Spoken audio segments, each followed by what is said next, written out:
Turiu vieną taisyklę savo gyvenime. Jeigu kažko labai bijai, už to slypi didžiausia tavo dovana. Ir aš visada lipu per savo baimę. Visada. Šiurpai netai. Parodyti, kad niekada nėra kaltų. Kad kiekviena gyvenimo situacija yra pamoka, kurią mes galbūt patys susikūrėm. Galbūt patys susikūrėme tokį scenarijų, kad kažką išmoktų. Labai daug problemų žmonės susikūrė ir to skubėjimo patys iš įtampos. Aš tikiu tuo, kad aš priimu sprendimą, kaip noriu, kad būtų. Aš savo turiu įsitikinimą, kad man viskas lengvai pavyks. Ir su šituo įsitikinimu tiesiog einu per gyvenimą. Ir susikuriu, ko norėčiau.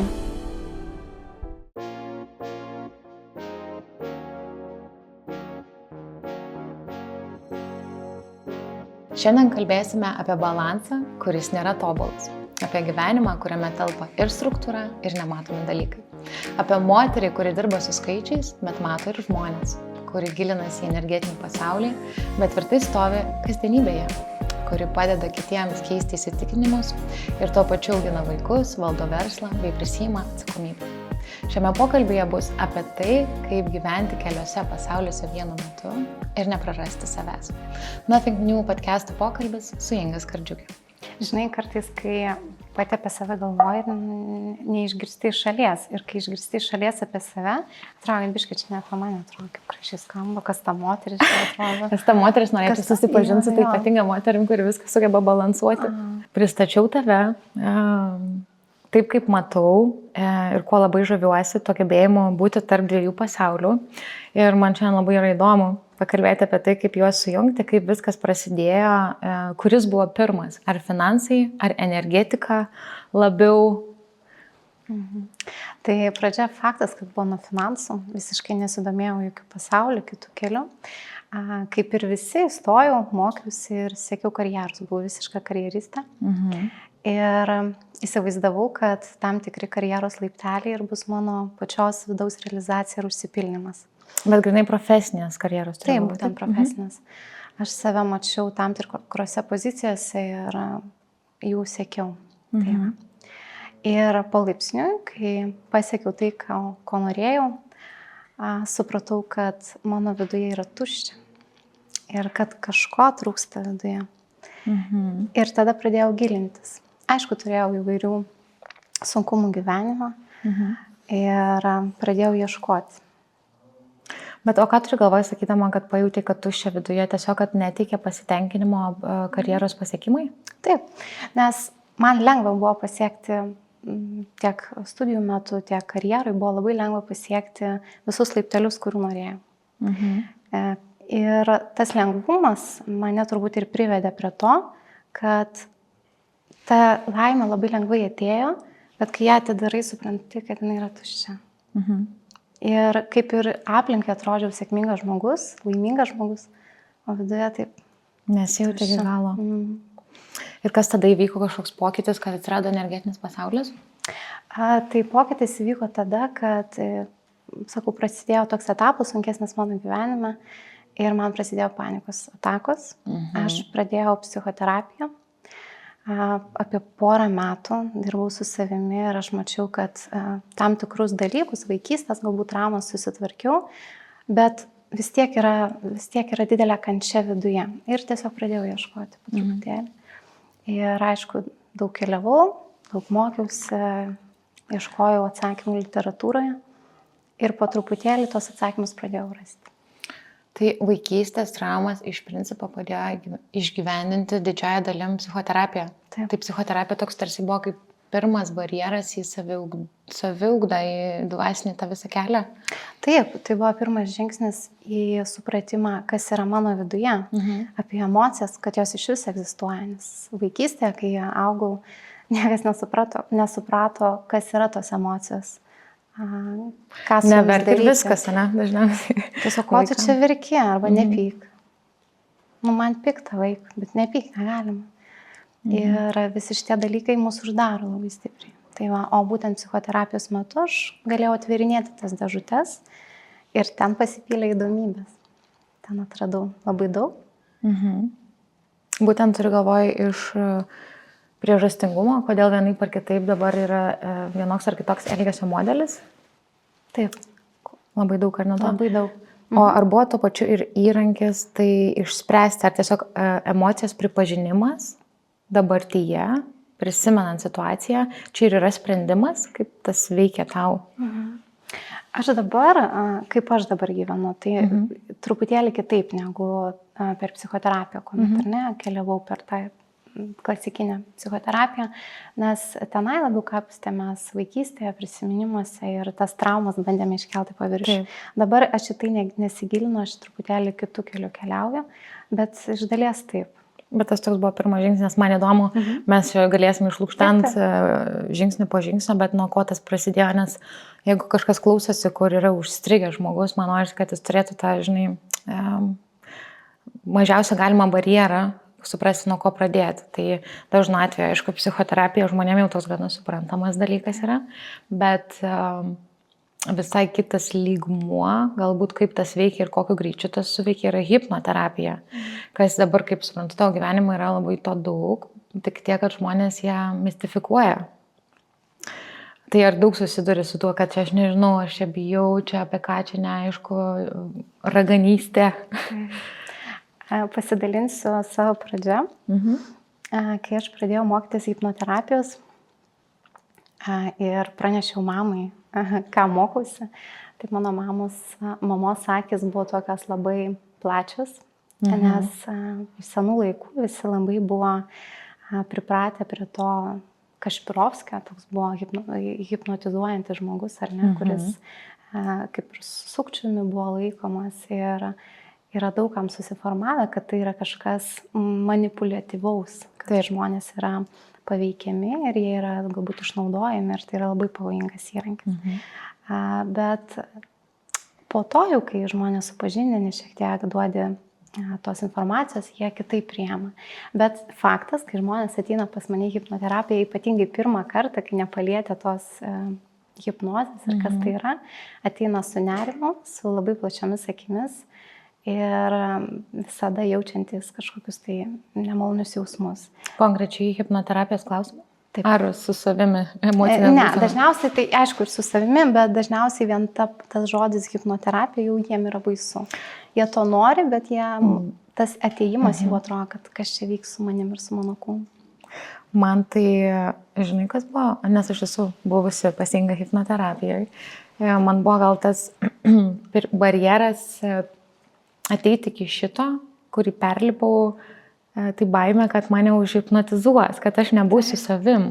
Bet visiškai taip nėra, tu esi, kaip visiškai sąmoningas, kol esi ne iki galo sąmoningas. Tam tikrą prasme galima taip pasakyti, nes tu visiškai viską gali kontroliuoti, valdyti ir priimti sprendimus, nes čia iš esmės tavo yra atsiminimai.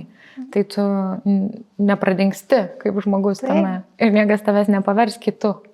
Baisiausia žmonėms yra prarasti kontrolę. Ir čia yra didžiausia baimė atėjus į hipnoterapiją. Tačiau, kaip ir tu sakei, ar ne, tai nėra taip, kad tave surakina ir tu kažkur pakliūni, iš ko nebegali išeiti. Taip. Tai yra tiesiog labai labai gilus atsipalaidavimas, kai mūsų smegenų dažniai persijungia į teta bangas. Tai yra visiškai natūrali būsena žmogui, mes į ją labai dažnai patenkam.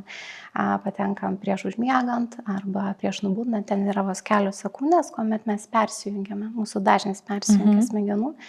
Labai dažnai mes tiesiog ir dienos eigoje jaučiame šitą hipnotinę būseną, tik nesuprantam, kad tai yra hipnotinė būsena. Pavyzdžiui, vairuojant automobilį, atrodo, laikas išgaravo, ar ne? Nejaučiam. Nes hipnozės pirmas būdas, kaip atskirti, kad tu esi hipnotinėje būsenoje, tiesiog ištirpsta laikas.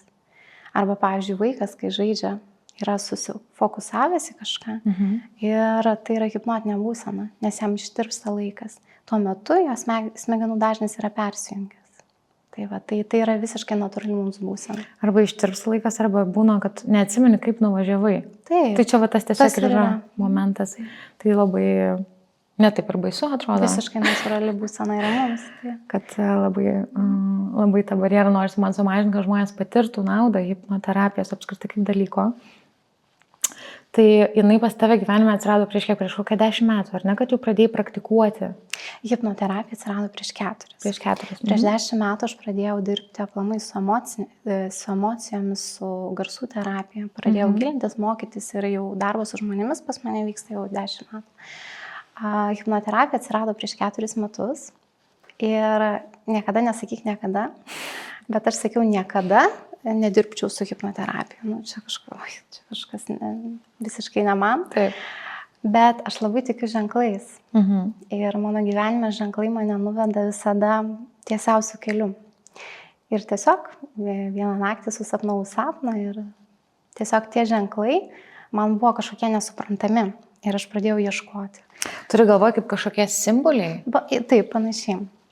Simboliai ten, aš visiškai nieko nesupratau, bet vat būna kai kurie sapnai tiesiog sapnuojam ir nekreipiam jos dėmesio. O ten buvo tas sapnas, kur aš atsibudus viską užsirašiau, nusipaišiau, susidėliau ir galvoju, čia kažką reiškia, reikia ieškoti. Tuo metu aš mokiausi tokiame Vesika institute ir galvojau, ten rasiu atsakymą, nes ten yra labai daug informacijos apie mūsų subtiliuosius pasaulius, apie mūsų struktūrą, mūsų kūną, kad esam ne tik fizinis kūnas, esam kur kas daugiau. Ir ten atsakymą neradau. Ir vėl literatūros ieškojau ir tiesiog vieną dieną netyčia pamačiau Dolores Cannon video, kuri pradėjo kalbėti tas frazes, kurios buvo mano sapne. Okay. Ir aš supratau, kad čia kažkas yra apie tai. Jau čia reikia eiti tuo keliu. Taip, čia reikia pasiklausyti, nors iš pirmo žvilgsnio Dolores Cannon man atrodė kaip labai saugus šaltinis tuo metu, ar ne, kad tai nėra tas mokslinis galbūt kelias. Bet išgirdus aš supratau, kad čia yra tas kelias ir pradėjau mokytis. Ir būtent pas ją. Taip, aš baigiau Dolores Cannon mokyklą hipnozės. Ir tikrai sakiau, nedirbsiu aš su ta hipnoze, su ta hipnoterapija, aš tiesiog pasibaigsiu savo. Bet tai buvo, kad baigus pirmą kursą, reikėjo eiti į antrą kursą ir užsibaigti turėjau praktiką. Ir reikėjo susirinkti praktikos 25 klientus, kas mažame miestelė, tuo metu aš gyvenu mažame miestelė, lyg ir atrodė neįmanoma. Bet įveikiau didžiausią baimę, nes tikrai buvo labai baisu. Mane visi pažįsta kaip racionalų žmogų. Finansų skaičių pasaulyje. Taip, taip. Ir pasidalinti tuo, kad žiūrėkit, aš čia dabar darau hipnoterapiją ir ateikit pas mane, aš jums padarysiu hipnoterapiją. Tai ta baimė buvo didžiulė, bet aš turiu vieną taisyklę savo gyvenime. Jeigu kažko labai bijai, už to slypi didžiausia tavo dovana. Ir aš visada lipu per savo baimę. Visada. Šiurpai neateina. O kaip čia tiesiog, kaip perlipti per savo baimę? Čia yra tiesiog sprendimo klausimas? Nieko negalvoti. Žengt, spręsti, nuspręsti savo viduje ir žengti. Ir taip ir buvo, aš iš tikrųjų pasidalinau postų, bet turėjau negalvoti, turėjau paspausti mygtuką, uždariau kompiuterį, o tada jau dirbau su savo emocijom, kas vyko su manim. Tai va, taip reikia įveikti baimės. Neanalizuojant, nes protas mus nuveda visai kitur. Jo, nes iškart baimė tampa blokuojančių, stabdančių tokiu šaltiniu netgi, ar ne, to viso iš veiksmo į stagnaciją. Taip. Ir tai negalvoti yra didžiausias priešnuodis įveikiant baimę. Taip. Žengti ir daryti. Na gerai, tai yra tie pas tave žmonės į tavo hipnoterapiją, ar ne, kad pasibaigtų mokslus tokiu tikslu. Ir kai atėjo, tarkim, tarp pirmas ir 20 ar 25 žmogus, jau tada skirtumą tarp jausmo su pirmu ir su paskutiniu. Kada supratai, kad gal ta hipnoterapija vis tik yra dalykas, kad tu visai veiktum? Pati pirma hipnozė buvo gili ir darant ją aš negalėjau patikėti, kad taip pavyko. Ir aš jau tada po pirmosios supratau, kad tai yra labai stiprus įrankis. Nežinai, mokytis teoriškai yra viena, bet praktiškai tai daryti buvo labai labai įspūdinga patirtis. Ir po tos hipnozės, pirmosios moteriai atsirado iškart rezultatas. Jis iškart pajutė palengvėjimą emocijose, rado netgi kelis sprendimus hipnozėje kaip atsakymus, nes mes, kai atsipalaiduojame, būna, kyla prisiminimai iš vaikystės arba iš kažkur. Bet turiu galvoje pasąmonėj? Taip, iš pasąmonės. Ir jinai rado labai svarbių atsakymų. Ir aš tada supratau, kad aš panašų darbą su savimi dirbau kokius 2 metus psichoterapijoje, kad tai atrasčiau, kad savo kažkokius dalykus atrasčiau, kodėl taip veikia mano požiūris į gyvenimą, sprendimus, kodėl tokius priiminėju. Tai man ir prireikė 1 metų. O per hipnozę ta moteris atrado tiesiog vieno seanso metu. Todėl supratau, kad tai yra labai naudingas įrankis. Greitai galima atrasti. Tai, o kaip, gerai, kad suprasti geriau, tas momentas, kai tu supranti, kodėl vienaip ar kitaip veikia gyvenime, iš esmės yra pagal tavo patirtį su hipnoze, iš esmės yra įtakotas vieno kažkokio konkretaus įvykio, dėl to tu jį atrandi taip lengvai. Ar tai yra kažkoks besikartojantis? Kartais būna besikartojantis, bet dažniausiai yra šaknis. Yra pats pirmas įvykis, kuris galbūt mums suformavo. Ne? Nes pagrindė, su kuo aš dirbu, aš truputėlį jau esu adaptavusi savo hipnoterapiją, nuo Dolores Cannon jau truputėlį dirbu su tokia autorinė. Susiformuoja per gyvenimą įsitikinimai. Taip. Tie įsitikinimai yra kaip sėkla mūsų pasąmonėje. Ir jinai, kai pradeda augti, jinai pradeda mus duoti vaisius. Tie vaisiai yra mūsų sprendimai, pasirinkimai ir kiekvienas kelio vinguriukas, kurį mes renkamės. Tai va, ta sėkla gali būti tokioje situacijoje pasėta, kur mes galime net neįsivaizduoti, kad taip nutiko. Kad taip suveiks, ar ne, kas įvyko. Taip, nes, vat, kaip ir minėjau, tarkim, hipnotinė būsena, ar ne? Įsitikinimai labiausiai suveikia tada, kai mes esame hipnotinėje būsenoje, jie ten atsiranda. Tai jeigu vaikas žaisdamas turi didžiulį fokusą nukreiptą į žaislą ir tuo metu vyksta kažkoks pokalbis suaugusiu šalia. Ir tas pokalbis, tie žodžiai, teiginiai jau eina įsirašinėję į vaiko pasąmonę. Galbūt pas psichologą mes galime išsinarplioti traumas, bet vat to foninio garso, kuris skamba ir įsirašo į pasąmonę, mes neatkasim. Taip. Per hipnoterapiją mes atkasam. Tiesiog ateina frazės, atsiminimai iš labai giliai.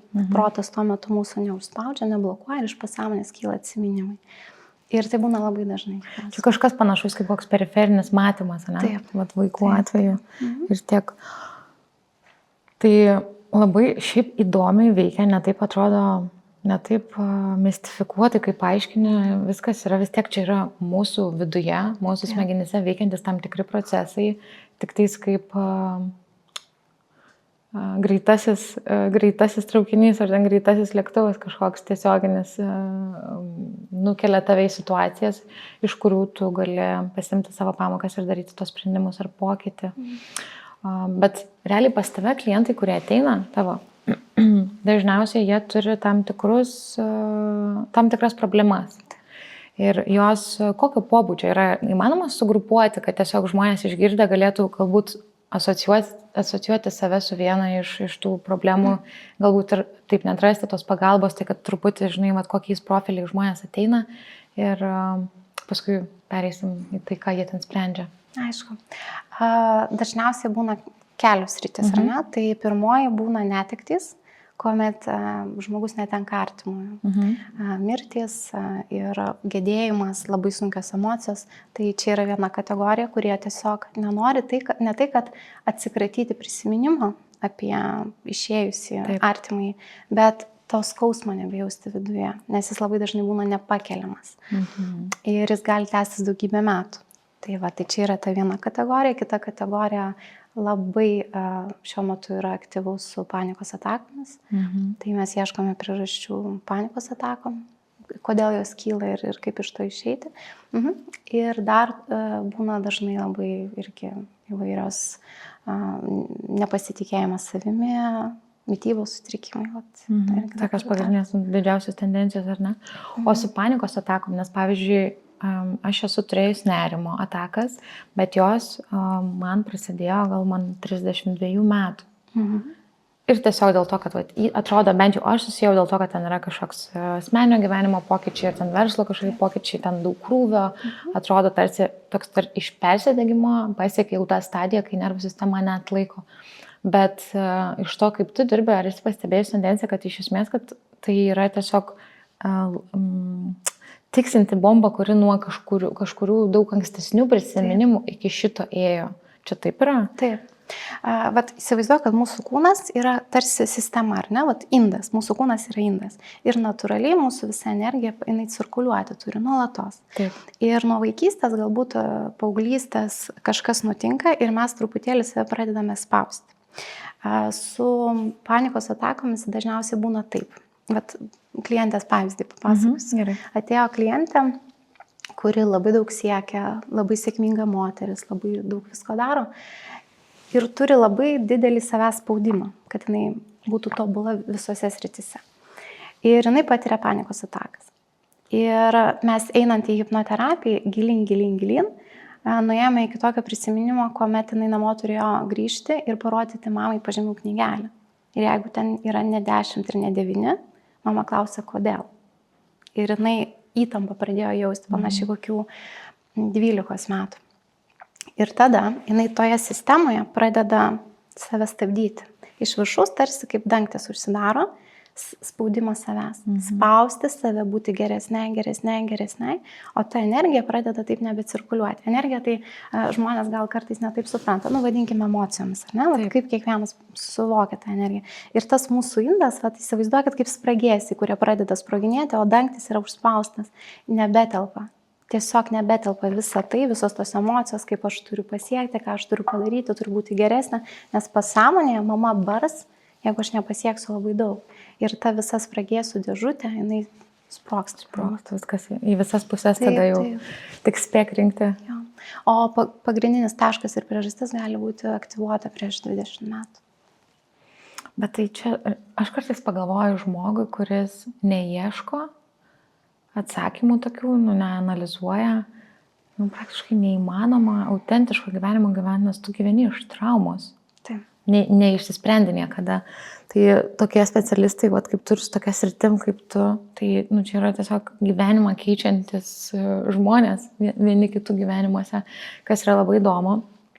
O tu pati, pavyzdžiui, per tas hipnozes neapsikrauni, neįsijauti į kitų žmonių tas būsenas būklės. Žinai, kaip, pavyzdžiui, gydytojai, jeigu kažkas miršta ant stalo, jie turi vidinę tokią turėti stotą būseną, kad tai yra natūralus procesas darbo srityje. O kaip yra su hipnoterapeutais? Kaip yra su kitais hipnoterapeutais, aš nežinau. Kaip yra su manim, aš turiu tokį pasaulio suvokimą, kad viskas, kas vyksta mūsų gyvenime, turi vykti ir tai yra pamokos. Iš pradžių tikrai būdavo, ateina žmogus, pasakoja labai kažkokią jautrą istoriją, asmeniškai kartais priėmė, bet aš matau pasaulį taip, tarsi mes esame kaip sielos, kurios ateina čia išmokti gyvenime pamokų. Ir netgi ir labai sunki gyvenimo pamoka, jinai turi būti tam žmogui. Turi būti, kad žmogus atrastų kažką, suprastų, evoliucionuotų ir tarsi augtų. Nes aš tikiu tuo, kad mes čia mokomės.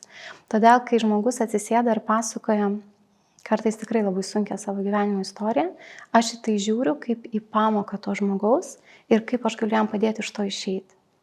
Išmokti, turiu galvoje, tą pamoką. Taip, kad jis suvoktų, kokia tai pamoka, kodėl tai jam vyksta jo gyvenime ir tada labai lengvai mes išnaviguojam iš ten. O jeigu klausaisi tos istorijos, įsijauti asmeniškai, tai tada tiesiog gali pasiklysti visame tame. Šališkumo daug atsiranda ir toksai dingsta tas betarpiškas ryšys, kur tu gali pamatyti tą paveikslą tarsi iš paukščio skrydžio, aukščiau. Tai man, žinai, labai įdomu su šitoj srityje. Esu, man atrodo, girdėjusi tavo vieną pasakojimą apie žmonės, kurie yra aukos pozicijoje. Tai gal nepaminėjom, bet atrodo, kaip dar vienas toks kategorija galėtų būti aukos. Kaip ta aukos pozicija veikia žmogaus gyvenimą? Kokią įtaką jam daro ir kodėl žmonės joje renkasi likti dažnai? Yra kažkokios tendencijos? Yra. Aukos pozicijoje žmonės pasilieka todėl, kad jiems yra nauda. Kažkokią naudą iš to gauna žmogus. Ir nors sako, kad ne, nes nenori būti aukos pozicijoje. Taip, aš čia man padėkit, aš noriu, kad man padėtume. Labai dažnas atvejis, kuomet netgi ateina žmogus į hipnoterapiją. Iškart, kelis sakiniai, tu supranti, kad žmogus yra pilnoje aukos pozicijoje. Ir tai kartais yra normalu, kad būna tokie etapai žmonėms, bet tie, kurie nori iš jos išeiti, jie tiesiog pasirenka išeiti. Bet kartais gali eiti metai iš metų ir žmogus vis kartoja tą pačią istoriją, tas pačias frazes ir tuos pačius žmonės bando pritraukti, kad jie jam padėtų. Aš turėjau labai daug tokių situacijų, kuomet sako, Inga, būk gera, padėk, man yra taip ir taip, sakau, gerai, žiūrėk, atsisėsk, padaryk tai ir tai. Ir išsispręs. Arba užduok savo tokį ir tokį klausimą. Ir žmogus net neatsako į tą klausimą, kurį ką tik aš uždaviau, bet toliau rašo pavadinkim, paklodės problemos tą patį tiesiog atkartoja. Ir tu supranti, kad tas žmogus tiesiog nori dėmesio. Nes žmogus susitapatina su ta pozicija. Jis tampa svarbus per tai. Tada žmonės rašo, klausia, kaip tu laikaisi, kaip tu jautiesi. Tada tu turi apie ką pasikalbėti su savo draugėmis, nes daugiau savęs neturi kur realizuoti. Bet o kas čia, aišku, tai yra viena dalis iš tų. Bet o kas tai yra tas neturėjimas savęs realizuoti kaip viena dalis, kad tu tiesiog neturi kažkokio ambicijų profesinių ar užimtumo, hobių? Čia tame esmė? Nebūtinai, kai kurie tai tikrai taip. Bet aš visada sakau žmonėms, kur matau, kad yra labai didelė aukos pozicija, sakau, atsisės ir susirašyk 20 teigiamų dalykų, ką gauni iš savo šitos būsenos, kurioje dabar esi. Ir atsiranda labai didelis pasipriešinimas. Tingisi rašyti. Taip, reikia. Teigiamus dalykus. Bet čia ir problema. Reikia galvoti ir kažką daryti. Bet ateina žmonės ir nori tos piliulės, kad tu išspręsk mano problemą. Bet kai duodi atsakymus va taip ir tiesiog įrankius, kuriais galime pasinaudoti, jie nieko nedaro. Tai čia yra problema. Čia iš tikrųjų reikia to pirminio sprendimo, kad tu esi atviras pokyčiui ir kad darysi kažką dėl to, ar ne? Nes niekas kitas už tave pietų nepavalgys, jeigu pats nevalgysi, ar ne? Kaip pavyzdys, tai su hipnoze kažkokiu pokyčiu, hipnoterapija, su visų procesų pokyčio nebus, jeigu tu pats nieko nedarysi ir jo, kaip tu sakai, nes kadangi, sakau, buvo mistifikuojama nemažai metų hipnoterapija kaip dalykas,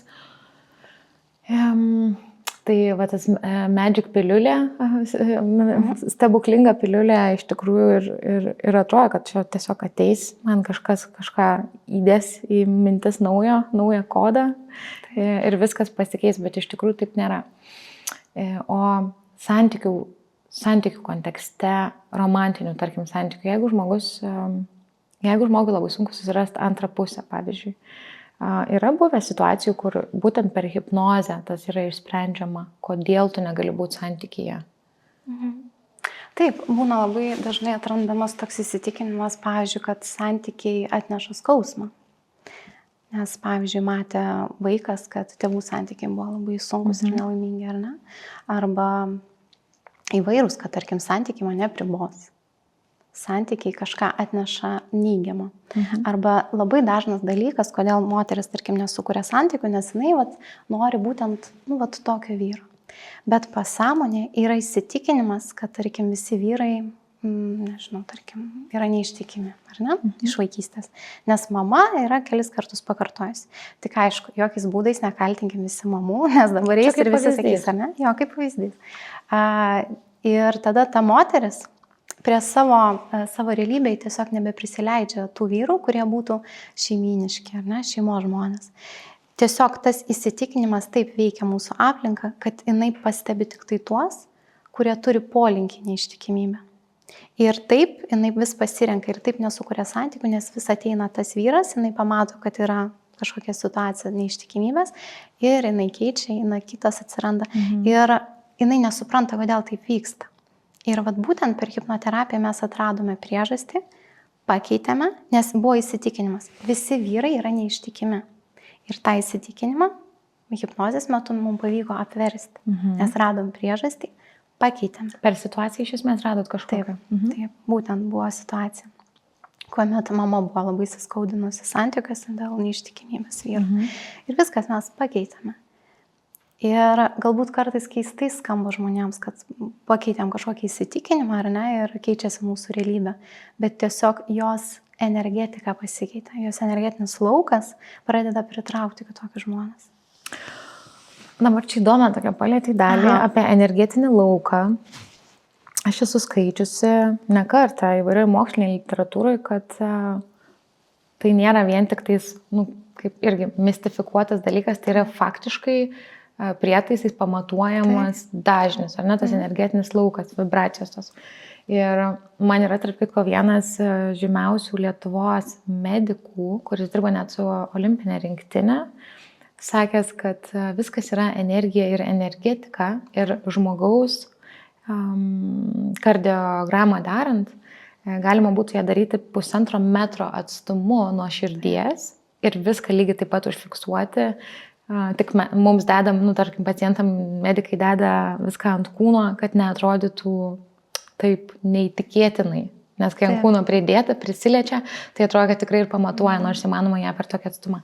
Tai ar galėtum truputį paaiškinti apie energetinį lauką, kaip jisai atrodo iš tavo perspektyvos ir tų visų žinių, kurias turi prikaupusi? Mes kaip kūnas esam magnetinis, ar ne? Mes turim magnetinį lauką, irgi mokslininkai, aparatai, įranga, visa tai yra įrodyta. Aš tikiu tuo ir kiek mokiausi, ir kiek patyriau, kad mes turim įvairius lygmenis. Turim emocinį kūną. Emocinis kūnas, ar ne, mes jo nematom kažkaip, bet jaučiame emocijas, tai galim tai vadinti emociniu kūnu. Turime šitą fizinį kūną, mentalinį, tai yra apie mūsų mintis, turime ir dvasinį kūną. Tai visų šitų kūnų visuma sudaro mus kaip kas mes esame. Ir visa tai, kas vyksta su mumis, vyksta, kaip aš sakau, viskas yra vibracijos. Ir tie mūsų vibraciniai dažniai, jie irgi jau yra išmatuojami, jie gali labai daug parodyti informacijos apie žmogų. Ir labai dažnai daug kas sako, čia to negalima įrodyti, to nematom akimis. Mes akimis nematome ir čia bangų, ar ne? Garsus. Taip, visų bangų mes tiesiog negalim matyti, bet jos yra, jos perduoda informaciją, ar ne? Mes iš vieno telefono į kitą permetam duomenis. Tas pats labai lengvai. Tai mes to nematom, tai neegzistuoja. Tai lygiai taip pat yra ir čia. Ir kaip mes kartais galime paaiškinti tokius dalykus, kai atsisėda šalia žmogus, kurio nepažįsti, ir tu jau tik, kad nori truputėlį atgal atsitraukti. Arba prisėsti arčiau. Ir čia yra tas nematomas pasaulis, kuris yra šalia mūsų. Tai aš labai gilinuosi į tai ir visada stengiuosi pajausti. Kaip jaučiasi tas žmogaus visas elektromagnetinis laukas, turi galvoje? Taip. Energetinis laukas. Nes mes vieni kitus galime jausti. Kiekvienas žmogus gali jausti kito žmogaus būseną, emociją. Nebūtina yra kalbėti, tiesiog mes galime jausti vieni kitus. Bet jeigu mes galime jausti vieni kitus, kodėl tada, čia taip globaliai gal paklausiu, kodėl tavo manimų tiek daug yra vienišumo pasaulyje ir atšalimo, kaip tik nuo rūpesčio kitu? Nekalbu apie ten socialinį tokį tarsi mūsų burbulą, bet iš jausmo turi įsivaizdavimą, kodėl žmonės taip nutolo, jeigu mes galim taip jausti. Aš galvoju, kad labai daug žmonių rūpinasi kitais ne dėl kitų, dėl savęs. Ir mes labai dažnai bandom taisyti kitus. Ne todėl, kad jiem būtų geriau, bet kad būtų geriau mums. Ir čia yra didžioji problema. Turiu galvoje, kad veikia ego iš principo pagrindę mus. Didelė dalis tai. O kaip yra kažkokių metodų, ar tiesiog hipnozė, suvaldyti tą ego? Kaip žmogus gali pagauti momentus, kada jau ego pradeda taip kontroliuoti gyvenimą, kad nebėra pilnavertės realybės, kokią tu galėtum patirti su mažesniu tuo ego? Pat kaip ir sakiau, mes dažniausiai norime keisti kitus, ar ne? Padėti net ir aš buvau tokia altruistė, norėjau irgi padėti, visus ten bandžiau gelbėti, kol nesupratau, kad reikia gelbėti save. Visų pirma pradėti nuo to. Tai pirmiausia, kaip atrasti visą tai, tai tą pirštelį, kuriam mes judiname į kitus, nukreipiam, atsukti į save. Ir stebėti, kodėl tai darom. Kodėl mes, pavyzdžiui, kartais norim padėti tam žmogui. Ar todėl, kad mus kažkas įvertintų ir pagirtų, koks tu esi šaunuolis, nes tu padėjai tam ir tam. Ar todėl, kad tu tiesiog jauti iš vidaus. Tai per šitą pagrindinį dalyką. Šiaip yra tas įdomus labai pasakymas, kadangi jau pirštelį parodėjai, kad mes į kitus badome pirštu, nes čia tu kalbi iš pagalbos perspektyvos, nori ir tam padėti, ir tam, ir tam. Bet jo, nes jeigu, tarkim, badai pirštu į kažkieno kito trūkumus, iš tikrųjų, tai 3 pirštai tuo pačiu metu yra į tave, kad reikia atsigręžti, atsisukti ir pasižiūrėti, apie ką esi tu ir kodėl tiek daug dėmesio skiria į išorę vietoj to, kad viduje tvarkytum tai, kas tvarkytina yra. Bet žmonės šiaip nelinkę yra, savyje ieškoti trūkumų. Nors tie, kurie pas tave ateina, kaip tik yra būtent turbūt ta dalis, kurie ieško. Ar ne visai? Ne visai? Ne O kaip visai. yra? Vat, labai, labai gerai, kad palėtė šitą temą. Ne visai. Kartais žmonės ateina su problema, kad, tarkim, jų tėvai elgesi netinkamai su jais, jų partneriai. Taip. Ir labai dažnai mes dirbame su jausmu, atleidimo jausmu. Nes žmonės jaučia, pavyzdžiui, pyktį arba nuoskaudą kažkam, ar ne? Ir tas darbas su žmonėmis yra labai svarbus, nes mums reikia padėti paleisti, atleisti. Bet labai dažnai nesinori. Esu turėjęs labai daug situacijų, kuomet sakau, žiūrėk, taip, tavo tėvai elgėsi taip ir taip. Ar gali atleisti? Taip, aš galiu atleisti, bet aš noriu, kad jie suprastų, ką man padarė. Čia yra tas milžiniškas ego, noras parodyti, kad jie yra kalti. Kad jie yra kalti, kad tu man sugadinai gyvenimą, kad tu tą ir tą padarai. Tai mano visas darbas, netgi ne kiek pati hipnozė, bet pokalbis su žmogumi, parodyti, kad niekada nėra kaltų. Kad kiekviena gyvenimo situacija yra pamoka, kurią mes galbūt patys susikūrėm. Galbūt patys susikūrėme tokį scenarijų, kad kažką išmoktume. Ir aš labai visus raginu suvokti vieną dalyką, kad nėra pasaulyje vienos tiesos, kad nėra tik tai gerai arba blogai, kad mes turėtume eiti į tą vieną centrą, kur yra tas nulinė zona. Nėra nei balta, nei juoda. Neutralumas toks tarsi, ar ne? Taip, labai, taip. Pamiršau šitą žodį. Neutralumas. Ir mes turime atsistoti į tą pusę. Nes aš per pavyzdį papasakosiu gerai. Įsivaizduokit, vyksta situacija, ar ne? Ir situacija tokia, kad ateina anūkė pas senelį ir mato, kad senelis sergantis ir jis miršta. Ir anūkė jį gelbė. Faktas, iškviečia greitąją, senelis sako, leis man ramiai numirti, nes čia tokia situacija buvo. Leistų man ramiai numirti, o anūkė gelbė tą senelį. Kiekvienas mes gelbėtumėm tą senelį. Ir visų akise ta anūkė yra didvyrė. Kaip ir, taip? Mūsų visuomenė. Bet šitos didvyrės dėka senelis patyrė po to 10 metų kančių lovoje žiūrėjimo į lubas. Tai čia dabar kuri perspektyva yra? Ar tai yra geras poelgis, ar tai yra blogas? Taip, mūsų protų kiekvienas gelbėtų senelį. Kiekvienas. Bet tas gelbėjimas suteikia 10 metų kančių žmogui. Ir tas vertinimas labai dažnai būna iš skirtingų perspektyvų žmonių.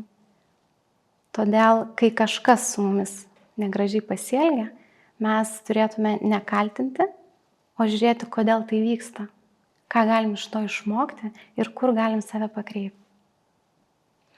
Nes viskas vyksta savo laiku, ne? Tai. Pagal tą pagrindinį dėsnį, kur aš irgi labai daug metų ėjau iki suvokimo apie tai, kad kai banga tampa, supranta, kad jinai tuo pačiu metu yra ir vandenynas, tada atrodo viskas pasikeičia, nes tu esi visuma ir dalis viename, ir tas laikas, kada vienos ar kitos situacijos vyksta, yra būtent tada, kada joms ateina. Tik tais, žinai, atsiribo turbūt, kai yra artimo žmogų šeimoje kažkokia situacija, nuo to tarsi kaip instinkto padėti vietoj sąmoningumo, ar reikia padėti. Ta akimirką pagauti yra visai sunku. Taip. Bet, aišku, dirbant su savim, turbūt iki to galima tikrai ateiti per kurį laiką ir mažiau spręsti, kaip čia kitų gyvenimai turi atrodyti. Ar ne? Taip. Tiesiog susidėlioja tokios situacijos įdomios.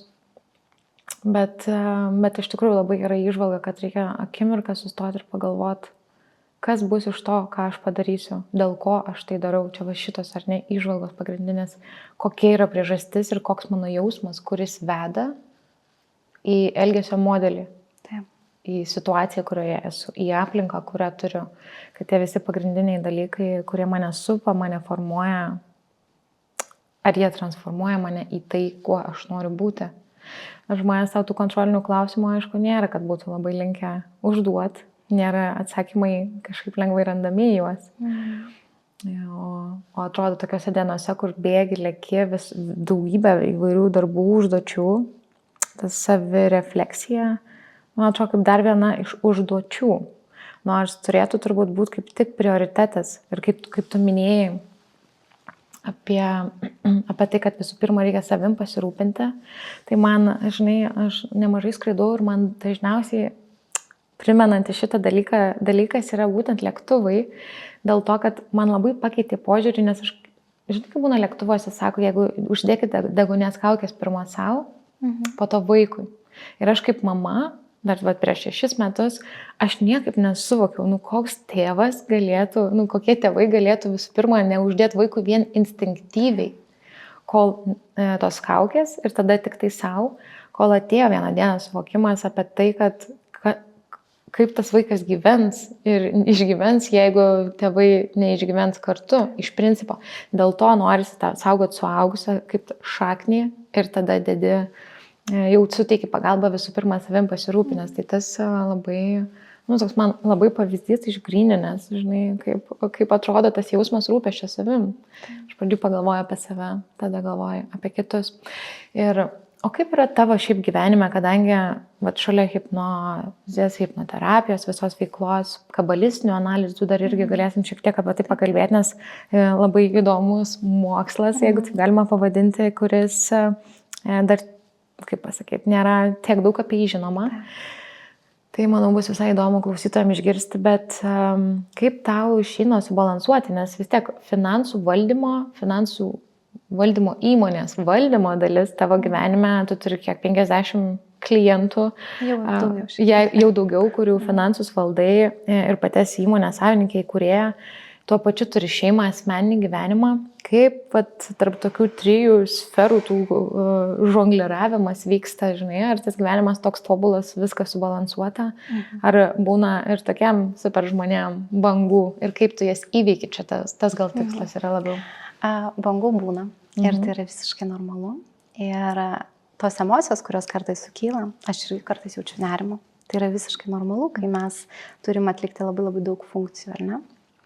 Bet aš darau vieną labai svarbų dalyką. Gerai, 2. Pirmiausia, planavimas. Be planavimo nieko nebus. Tiesiog kalendorius yra sudėliota viskas labai aiškiai. O antra yra tai, kad kartais, kai aš jau jaučiu, kad man kažkas vyksta mano visoje sistemoje, aš sustoju, užsimerkiu ir pajaučiu kūną iš vidaus. Ir mano viduje, mano visa sistema tarsi susibalansuoja, labai greitai nurimsta ir aš labai galiu greitai atlikti tam tikras funkcijas. Anksčiau, jeigu, pavyzdžiui, aš kažkokią funkciją darbo ar ne, finansų srityje galėdavau atlikti per valandą, tai kai yra fokusas būtent tai sričiai padarytas tuo metu, aš esu visiškai rami, aš galiu padaryti daug greičiau šitą darbą. Ir viską tiesiog taip lengvai dėlioja, strateguoja ir puikiai. Bet čia kas yra pagal tą visą taisyklę, kur dėmesys ten energija, kad tu tiesiog nesiblaškai, ar ne, koncentruotas dėmesys ir jisai tempą didina darbo. Taip, efektyvumą padidina. Bet svarbiausia, aš manau, kad tai yra mūsų labai svarbi visa energetinė sistema, rami. Nes jeigu mes būsim kaip audra, kartais tokia būna, mano vyras papasakotų, kartais būna ir taip, bet svarbiausia yra tas vidinės ramybės jausmas. Ir iš tos vidinės ramybės mes galime labai daug padaryti. Ir netgi irgi pasidalinsiu, finansai yra tokia sritis, kur kartais tenka ieškoti 1 euro klaidos. Ir ją surasti nėra taip paprasta ir tai ir užtrunka. Ir kai susierzini, nerimas kyla, tu tiesiog nebematai to, tu negali atrasti. Bet jeigu atsistojus tokią savo vidinę ašį į ramybę ir visišką nusiraminimą, tu labai lengvai atrandi klaidas. Ir tai yra ne tik finansuose, tai yra visur gyvenime. Jeigu bėgioji ten pasišiaušusi, nerandi raktų ir po visus namus, nes kažkur juos padėjai, tiesiog sustok, nurimk ir paklaus savęs, kur yra raktai. Ir tas vidinis mūsų balselis duos atsakymą. Ir pakankamai garsiai. Tik tai reikėjo klausyti. Tai šitie dalykai labai padeda sutaupyti laiko gyvenime. Fokusas turi galvoje ir nusiraminimas. Atsipalaidavimas. Išlipti iš savo galvų mes turime. Bet gerai, tarkim, jis toks žmogus, kuris ten, moteris, mama atsikelia ryte, keli vaikai, suruošti mokyklas, dar skirtingos mokyklos, tada į darbą, tada ten kažkoks hobis, nori susitikti su draugė, kažką reikia nuvažiuoti į parduotuvę, suspėti nupirkti darbę, kokią nors įtampą, susitikimą, jeigu, tarkim, didesnė atsakomybė pareigos. Ir mes ateinam ir sakom, tai atsipalaiduok. Ir viskas pasikeis. Kaip pasiekti bent priartėjimo prie tos būsenos? Nes po to aš suprantu, kad, žinai, jau kai pradeda kamuoliukas riedėti, tai sniego gniūžtės efektas įvyksta galų gale. Bet iš tos sudėtingiausios tarsi įtampos situacijos, kaip žengti tą žingsnelį link to, kad tu galėtum geriau pradėti jaustis? Visų pirma, tai aišku yra sprendimas. Priimti sprendimą, kad viskas, aš taip gyventi nebegaliu. Nebegaliu nuolat verstis per galvą, nuolat jausti stresą, nuolat jausti įtampą ir niekur nespėti, ar ne? Tu pati žinai, kad mano gyvenime staiga ir netikėtai atsirado 2 vaikai. Taip. Ir aš gyvenime sakiau, kad neturiu planų turėti vaikų, nes tiesiog nėra laiko man vaikam. Bet tie 2 vaikai ir mokymasis būti mama atnešė nemažai iššūkių į gyvenimą. Ir visame tame, kaip žengti tą žingsnelį, kaip ir sakiau, sprendimą reikia priimti. Ir tas sprendimas, jisai mus kažkur nuves. Galbūt mes rasim metodą, kaip nurimti. Kai kas eina medituoti, kai kas lanko jogą, kažkas eina į mišką pasivaikščioti. Ir jau tada mes truputį galim pajausti, ką reiškia ramus protas. Visa esmė yra nuraminti protą, kad mes būtumėm ramus čia. Ir tada ta mūsų visa energetinė sistema, jinai mums atveria visas duris. Supaprastina. Ir aš labai tikiu ir manau, kad daug žiūrinčių žmonių irgi supranta, ką reiškia minties galia. Labai daug problemų žmonės susikuria ir to skubėjimo patys. Taip. Iš įtampos. Aš savo vyrą visada mokiau, kad kai važiuojam automobiliu, nejausti įtampos, kad kamščiai bus. Aš į kamščius beveik neįstringu. Nes tiesiog žinau, kad nuvažiuosiu laiku. Tiesiog žinau, aš taip save programuoju. Ir tiesiog kažkaip taip susidėlioja, kad mane kažkur įleidžia, praleidžia, aš ramiai, visiškai ramiu vidumi nuvažiuoju laiku ten, kur turiu nuvažiuoti. Nes šiaip iš tikrųjų yra, žinai, kas aš esu ne kartą pastebėjus, kai tu galvoji, kad greičiau važiuokit teisme, čia viskas vėl tas raudonas, vėl čia toks susinervinė ir net tarkim, tu vienodą laiko tarpą, tarkim, net važiuoji, kartais tas laiku, žinai, yra, kada atvyksti, tada ir yra laikas. Nu, žinai, tokiu požiūriu žiūrint, kažkur pavėluoti, aš vis laik sakydavau, jeigu kažkur vėluoju, dabar stengiuosi sakyti, ne atsiprašau, kad pavėlavau, o ačiū labai, kad palaukėt, ačiū už jūsų kantrybę. Ir tada su žmogum visai kitas jausmas ir emocija. Bet ką norėjau pasakyti, tuo periodu važiuojant kur nors, tik nuo tavęs priklauso, kaip jausiasi to kelioniai. Čia lygiai taip pat mažas pavyzdys, kurį galima išskleisti gyvenimo perspektyvoje.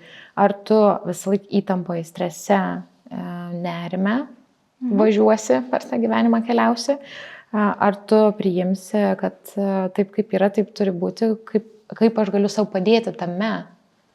Iš esmės yra čia šitas irgi labai svarbus momentas, ar ne? Ir toj vietoj ir atsiranda sprendimas, apie kurį tu kalbė, kad jau tada susijungia žiedai ir mes dedam grandinę į geresnį gyvenimą. Taip, nes irgi, tarkim, kamščiai labai geras pavyzdys, ar ne?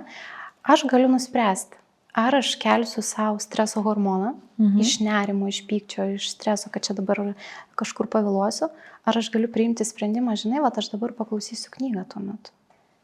Nes daugiau laiko neturiu kitur klausyti, tai galiu čia klausyti knygą, ar ne? Ir gauti kažkokią informaciją. Arba galiu įsijungti kažkokią tai meditaciją ir ramiai tame kamšte pabūti, pajausti, kaip mano sistema atsipalaiduoja. Ir aš visiškai kitokios kokybės būsenos nuvažiuosiu į tą tašką, vis tiek tuo pačiu laiku būsiu tenai. Tik tai yra mano sprendimas, kaip aš tai pasieksiu. Ir yra sunkiausia būtent priimti tą sprendimą. Būna ir man kartais, kad kažkur skubi lėki ir užsisuki jau protą. Tiesiog tokia tarsi inercija atsiranda gyvenimo, ne? Ir reikia tiesiog savo pasakyti stop, vėl sugrįžti į kūną. Aš visada visiems sakau, grįžkim į kūną iš minčių. O ką tas reiškia? Grįžti į kūną. Taip. Mes su protu iškeliaujam visur, kur. Išsiskaidom ir negalim sugrįžti į save. Sugrįžti į kūną, tai reiškia mūsų energetinė sistema pilnai pasijaučia kūne.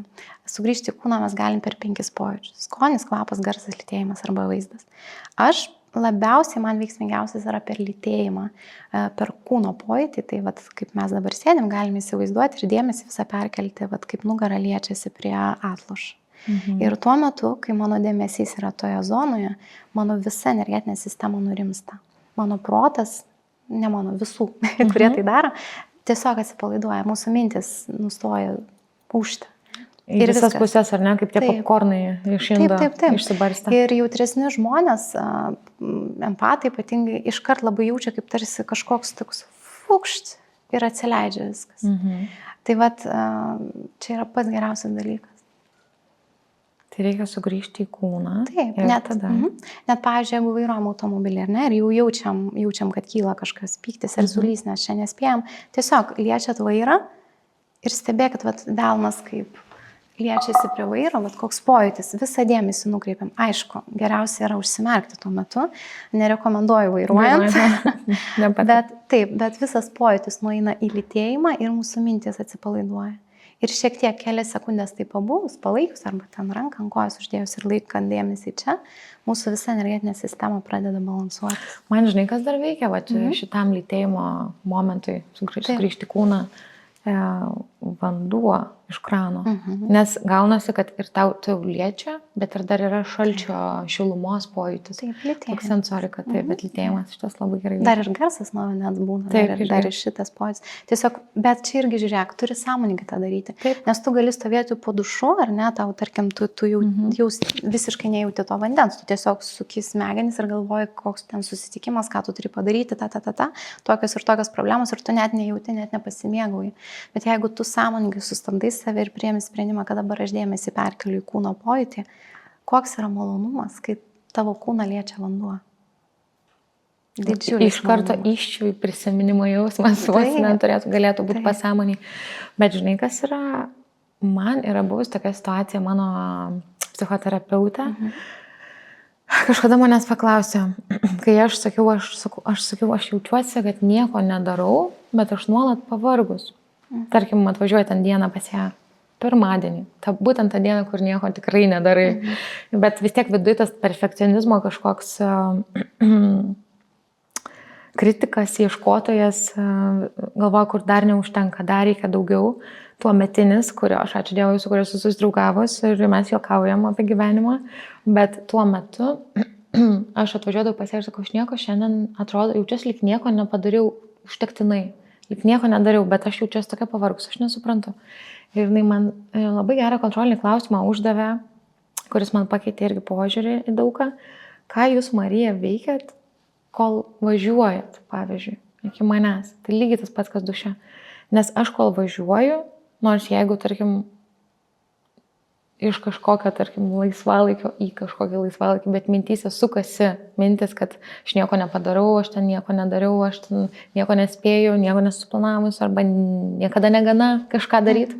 Kaip pavyzdys visos neigiamos mintis, tai tu vis tiek pavargsti, net jeigu ir tai yra, tarkim, savaitgalio diena, ir tu net nieko neprivalai daryti, bet tu net nepailsi tam pirmadieniui. Ir pirmadienį nėra tiek jėgų, ką nors daryti. Tada gaunasi toks užburtas ratas. Tai tu vairuodamas nevairuoji. Tu dirbi. Ant įtampos visą laiką simpatinė nervų sistema. Visiškai viskas įtempta. Jau atrodo, tik tai trūksta dar lašelio ar truks. Per tai ir ateina visi burnautai, perdegimai tie, nerimo atakos, panikos atakos, didžiulis streso lygis, nemiga ir tada užsisuka didžiulis toks ratas. Tai šitas tavo patarimas būti veiksme, būti kūne veiksmo kažkokio metu, situacijoje, sugebėti save į tą koncentruoti dėmesį per vieną iš 5, kiekvienam žmogui, aišku, skirtingai, per vieną iš 5 pojūčių lytėjimas, skonis, kvapas, klausa, rega. Surasti savo, kuris efektyviausias, galima visus 5 ištestuoti, ar ne, kuris efektyviausias. Tai yra toks kaip neįtikėtinai lengvai pasiekiamas įrankis, kuris gali kalnus padėti nuversti iš esmės. Tai labai svarbu. Nes būtent per šitos 5 požiūrius, tas, ką duoda tas grįžimas dar irgi į kūną, jis mūsų grąžina į šią akimirką. Nes tai, ką mes sukame protą nuolatos, tai praeitis arba ateitis. Apie šią akimirką mes labai mažai būnam šioje akimirkoje. O tas sugrįžimas įveda mus į šią akimirką. Ir net ir mokslininkai yra įrodę, yra labai daug mokslinių tyrimų apie tai, kad kai mes turim mentalinį krūvį, yra milžiniški kiek energijos sunaudojami. Tai vat tas didžiulis nuovargis ir yra apie tai, mes turime tą protą išjungti, mes turime jį atpalaiduoti. Taip. Visi šitie pojūčiai tai padaro. Kur yra ta riba, vat kaip tu sakai, yra praeitis, yra ateitis, čia ir dabar mes mažai būnam, ar ne? Mes, tarkim, grįžti čia ir dabar yra tikrai be galo svarbu, bet aš noriu gal žmonėm labiau paaiškinti vat iš mąstymo konstrukcijos ar krypties, kiek yra tas, vis tiek reikia ir planuoti. Tu negali, reikia ir apie ateitį galvoti, negali, viskas šiandien man šią minutę, viskas gerai ir jau viskas. Yra tas planavimas, kaip, ar čia yra kažkokia proporcija, kiek tos čia ir dabar realybės balansė su galvojimu apie ateitį, ją planuojant, kiek turėtų būti, galėtų būti? To kiek, žinai, kiekvienas galbūt savaip padaro. Aš turiu vieną taisyklę labai svarbią, kad jeigu yra kažkokie darbai, problemos, planai ir panašiai, aš užsirašau, skiriu jam laiką, užsirašiau viskas. Ir aš tą laiką skirsiu tuo momentu, kada aš užsirašiau. Tą laiką. Nes kitaip tai apkrauna mus, nuolatos vyksta mūsų galvoje. Ir žinai, kai turi labai daug klientų, kurie nuolat skambina su problemom, ir jeigu aš visą laiką dabar, nes dabar einamųjų degančių klausimų šią akimirką, tarkim, 30. Dar kol kalbamės, plus 10. Manau, kai įsijungsiu telefoną, manau bus.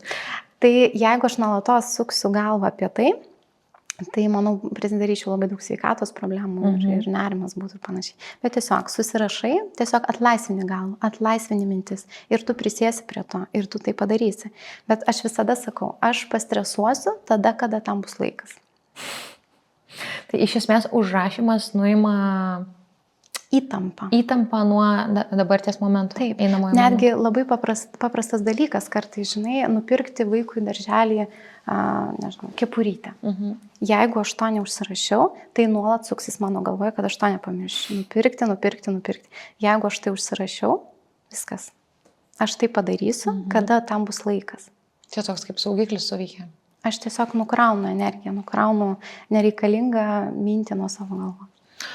O dar kalbant apie nukraunam mes energiją mintis, bet yra iš kitos perspektyvos žiūrint apie emocijas, jos kaupiasi kūne. Taip. Yra tas pasakymas irgi, ir žinai, iš tos medicinės srities žiūrint, iš psichologinės sveikatos srities žiūrint, kaip tas veikia, kaip jos kaupiasi kūne, kaip suprasti, kaip tu supranti tą. Kaip aš suprantu. Ir kaip aiškinti. Aš viską suprantu vėlgi per energiją. Mes galime tą emociją pajausti kūne. Ir yra toks, nebėra psichiatras Davidas Hopkinsas, jo knygos yra lietuvių kalboje jau išverstos, tai visiems labai rekomenduoju paskaityti knygą Paleidimas. Ten yra būtent kalbama apie tai, kad mes turime turėti tą emocinę higieną nuolatos, ar ne? Nes tos emocijos nuolat kaupis. Tai kaip aš darau? Mano praktika, tai aš skenuoju kūną. Tas skenavimas, tai žinai, ne su skeneriu tai darom. Nes jau galvoju, kur čia reikia eiti. Kokio šio aparato reikia. Ne, tiesiog mes turėtume kuo dažniau, kaip įmanoma, užsimerkti ir atsipalaiduoti ir stebėti kūną. Tiesiog užsimerkus. Tarkim, užsimerkiam ir stebiu, kas vyksta mano kūne. Ir kažkoks, dažniausiai emocijos mūsų yra nuo pilvo apačios iki kaklo, didžioji koncentracinė, čia yra emocinis kūnas. Tai kurioje dalyje stipriausiai pasijaučia kažkoks jausmas? Būna spaudžia, duria, vibruoja, nerimas. Visi žino, kaip jaučiasi nerimas. Va čia, šitoje zonoje, ar ne? Tai kaip ir nepaaiškinsi, bet va čia. Tiesiog jauti. Ir užsimerkus bandyti absorbuoti visą tą jausmą. Va iki kur jisai yra išsiplėtęs, kiek jisai, kaip juda. Kai kurie žmonės netgi, pavyzdžiui, patiria kažkokį įdomų pojūtį, taip pat dar ir mato spalvą. Sako, va, matau kažkokią... Vidinių tokių matymų. Tarsi, taip, vidinių matymų. Tiesiog. Ir vat taip stebint, mes galime aptikti, kur tai yra. Ir yra toks metodas, kuomet mes su savo dėmesiu perkeliam dėmesį į tą užspaustą emociją ir jinai atsipalaiduoja. Ir aš žinau, kad protas nori technikų, nori paaiškinimų, suvokimų, bet nieko to nereikia. Tai vat yra labai geras metodas, vat įsivaizduokite, čia yra užspausta emocija, ar ne? Čia užspausta emocija. Mūsų dėmesys yra energija. Va čia tas mūsų dėmesys. Mūsų dėmesys, pavyzdžiui, dabar aš žiūriu į tave, bet aš galiu dėmesį žiūrėdama į tave perkelti į savo vidų ir mano dėmesys yra čia. Tai va, pavyzdžiui, įsivaizduokit, su tuo vidiniu dėmesiu mes kreipiam čia, į emociją, mes ją pastebim. Tada jinai pradeda stiprėti. Ir kai jinai stiprėja, jinai gali jaustis kūne intensyvesnė. Ir aš visada sakau, suvokim, kad emocija yra kaip mažas vaikas. Jeigu vaikas prieina prie mamos vakare ir sako, mama, ir ta mama visiškai pavargusi, nebeturi kaip resurso duoti kažko vaikui, mama atsisuka ir duoda velnių vaikui. Kas būna? Konfliktėlis dažniausiai. Taip, bet ko reikia vaikui, reikia dėmesio. Lygiai taip pat emocijai reikia dėmesio. Tai jeigu mama atsisuka, mūsų dėmesys, mes atsisukam į tą emociją ir ją apgaubėm savo dėmesio, jinai atsipalaiduoja. Lygiai taip pat kaip vaikas. Apkabinai vaiką, jisai atsipalaiduoja. Tai mūsų dėmesys yra labai stipri energija, kuri gali išskaidyti ir atpalaiduoti tą emociją. Svarbiausia, neanalizuokit. Tiesiog laikykit dėmesį toje vietoje ir stebėkit, kaip tai vyksta. Sakau, pačioje pradžioje gali būti taip, kad intensyvėja stipriai tas spaudimas. Bet tiesiog pajausit, kaip vienu metu štai ir atsileidžia. Aš to labai daug dariau, praktikavau ir labai daug problemų išsisprendžia emocinių, būtent tik su šitą techniką. Tai čia iš esmės yra tiesiog išbūti, atkreipus dėmesį, paprastai kalbant, į ir nesipriešinti fizinį kūną. Ir nesipriešinti tam procesui, kuris kūne vyksta. Taip. Netgi nerimas, ar ne? Jau, aišku, kaip panikos ataka, tai mes jau ten nieko nebegalim padaryti. Bet pavyzdžiui, nerimas. Būna taip, kad nubundi naktį ir jauti nerimą. Nesvarbu, kas vyksta gyvenime, tiesiog nerimas.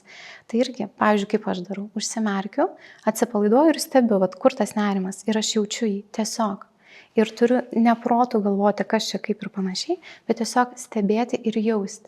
Jausti ir tiesiog jauti kaip ir palengvėja. Viskas ir išsijungia. Nes mes galim, žinot, su to nerimu vaikščioti, 5 paras. O kartais užtenka tiesiog atsisėsti, tame pabūti 5 minutes ir ta energija atsileidžia. Viskas. Jinai tiesiog nori būti pastebėta. Ir tiek. Skamba labai gerai. Čia, kad tik visiems žmonėms padėtų, kurie išpraktikuos, pabandys, nes atrodo tikrai įveikiama užduotis dėl savęs, dėl savo gerovės, ar ne, toksai sufokusuotas dėmesys. Tik žinai, Marija, labai mes visi esame išmokyti, kad reikia labai sunkiai daryti, kad būtų tikslas, pasiektas tikslas, kažkas sunkiai reikia daryti. O čia atrodo per lengva, nesąmonė, negali tai būti. Tai suvokti, kad nereikia labai sunkiai dirbti tam, kad būtų rezultatas. Nes čia iš esmės yra tik įsitikinimas. Kaip tu galvoji, taip ir bus. Taip. Jeigu galvoji, kad bus sunku, tai tu tą savo ir prisitrauki iš esmės.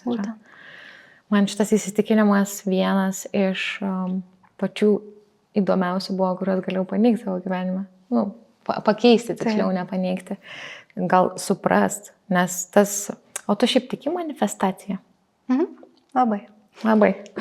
Kad žodžiuose, o kaip tas irgi, gal gali net ir iš energetinės tokios truputį pusės, kad žodžiuose yra kažkoks kaip energetinis kodas, kaip ta manifestacija veikia iš esmės?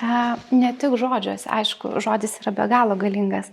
Manifestacija veiks, aš gal to nevadinu manifestacija, aš tai vadinu kūryba. Taip. Savo realybės kūryba turi galvoje. Taip. Tai faktas, kad ir per įsitikinimus mes kuriam, mes visiškai visi kuriam. Tik tai tiek, kad vieni tai daro sąmoningai, kiti ne. Tai aš tikiu tuo, kad aš priimu sprendimą, kaip noriu, kad būti. Ir kaip ką tik ir minėjau, kad visi įsivaizduoja, kad reikia labai daug dirbti. Aš savo turiu įsitikinimą, kad man viskas lengvai pavyksta. Ir su šituo įsitikinimu tiesiog einu per gyvenimą. Ir susikuriu, ko norėčiau. Kas vyktų mano gyvenime, ar ne? Ir šiaip dabar išduosiu paslaptį, šito tau nesu sakęs. Gerai. Bet prieš 1,5 metų aš pagalvojau, visai norėčiau kokį podcastą. Bet galvoju, kaip ir nėra galimybės, bet ir tą vaizdą mačiau. Ir kai tu man paskambinai, galvoju, tiesiog sprendimas ir vaizdas to pačiu. Tiesiog tai, ką jauti. Tik aišku, tiem žmonėm, kurie labai galbūt pradedantieji su ta savo kūryba, tai siūlau kartais atsargiai manifestuoti, nes suvokti, ar tu tikrai to nori. Ir iš kokio jausmo ir tas iš noras kokio kyla, jausmo. ar ne? Kad Taip. būtų... Nes irgi pasidalinsiu, aš vienu metu sugalvojau, kad aš noriu, jog mano įmonės apyvarta padidėtų. Ir norėjau, kad padidėtų 2. Ir aš taip nusprendžiau savo viduje. Su mintimis tarsi susikūriau ir toliau gyvenau savo gyvenimą. Ir taip viskas užsikūrė. Ir dėl to aš atrodo nei piršto nepajudinau, nes mano klientai ateina per rekomendacijas, ar ne? Bet taip, mano pajamos padvigubėjo, bet kokią kainą? Aš tiek daug dirbau, kad nebeturėjau savo visai laiko. Tai vat, žinokim, ko norim, žinokim, kaip norim. Tai yra labai svarbu. Kaip tai ateis. Ne tik rezultatas, bet rezultatas irgi, sakau, gali būti, kad, tarkim, apyvarta padidėja mano verslo, bet suprasti, kad lengvai padidėja, kad aš strateguoju, dėlioju darbą. Tai formulė būtų, žinokim, ko norim, kaip tai turi ateiti ir iš kokio jausmo tas noras turi kilti. Taip. Ar ne? Toks ideali manifestacijos formulė. Taip. Kūrybos. Taip. O jeigu ta kūryba nepavyksta, ieškokit įsitikinimų savo viduje. Kodėl taip nepavyksta? Nes yra įsitikinimai, kurie blokuoja. Mes galim nežinoti, kad yra tie įsitikinimai, ar ne? Bet tie įsitikinimai blokuoja mūsų kūrybą ir neleidžia mums sukurti to, ko norim sąmoningai. Pavyzdys iš mano darbo. Pas mane buvo klientas, vyras, kuris ties tam tikrą pinigų ribą savo versle sustoja. Pajamom sustoja, negali daugiau dirbti, ar ne? Ir jis sako, bet aš kuriu, ir jis tikrai pakankamai sąmoningas žmogus. Bet sako, vat niekaip, ta riba ir viskas. Ir mes per hipnozę einam gilyn ir jo yra įsitikinimas, kad dideli pinigai atneša pavojų jo šeimai. Ir tai atėjo iš nepriklausomybės tų visų laikų, kuomet buvo reketavimas ir verslininkai buvo pakankamai pavojingose situacijose kartais. Ir jo pasąmonėje, nors jis to neatsiminė, jo pasąmonėje yra įrašytas, tarsi įrašyta programa, kad dideli pinigai, jo suvokimu, dideli pinigai atneša pavojų mano šeimai. Ir jisai dabar, kurdamas savo realybę, jisai bando uždirbti tam tikras sumas pinigų, bet jo pasąmonės įsitikinimas saugo jo šeimą ir neleidžia tam įsigyveninti. Tai reikia tada keisti įsitikinimą, kad galėtum kurti tą realybę, kurios tu nori. Nes kitaip yra blokas, tu negali pritraukti to. Jo, ar čia šito vietoje reikia jau ateiti į hipnozę? Nebūtinai. Aš šiaip žmonėms labai rekomenduoju viską ir daryti patiems, nes mes galim įsitikinimus keisti ir patys, jeigu mes žinom sąmoningai. Tik reikia juos identifikuoti. Juos reikia identifikuoti. Tiems žmonėms, kurie domisi būtent įsitikinimų paieškom, tai labai irgi rekomenduoju tą patį Davidą Hopkinsą ir skaityti jo literatūrą. Yra nemažai video paskaitų išlikusi dar jo ir jisai naudoja tokį raumenų testą.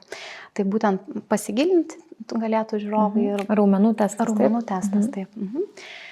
Yra įvairių tų raumenų testų formų, bet apie ką tas raumenų testas? Tai yra tai, kad mūsų pasąmonė yra nuolatos aktyvi ir jinai duoda mums tokį mažą impulsą į mūsų raumenyną. Ir mes galime iš pasąmonės gauti informaciją per reakciją raumenų.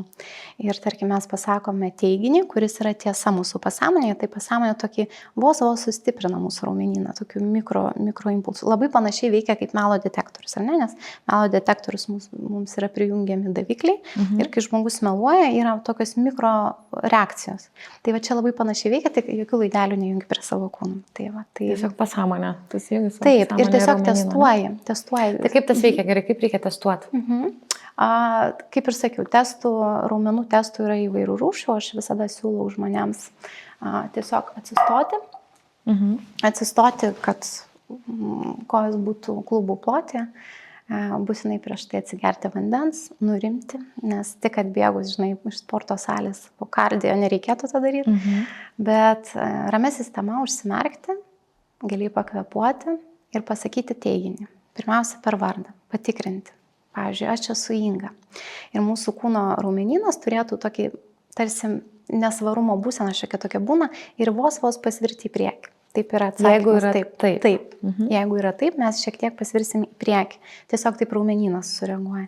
Jeigu yra ne, pavyzdžiui, aš esu Daiva ir mane turėtų sverti atgal.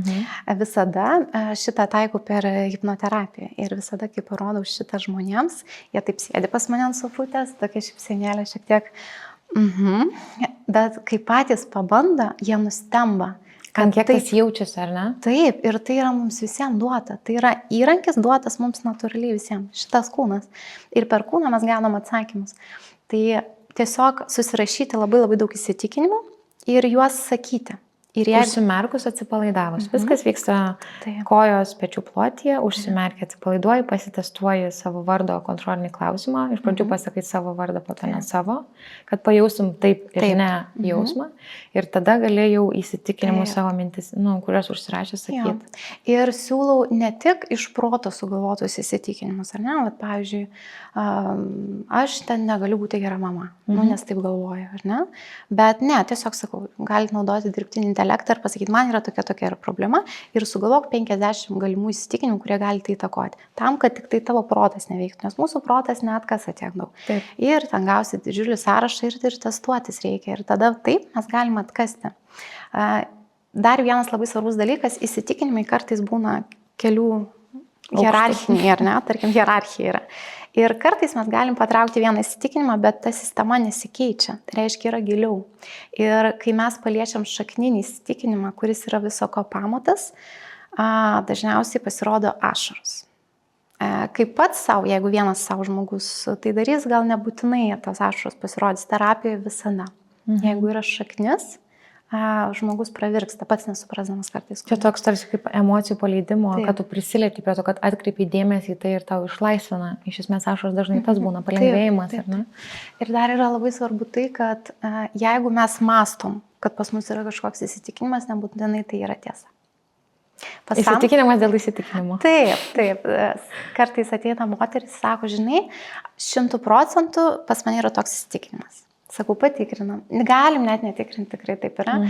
Ir pastatau aš ją ir pasirodo pasąmonė rodo visai kitaip. Ir būna labai didelis nustebimas.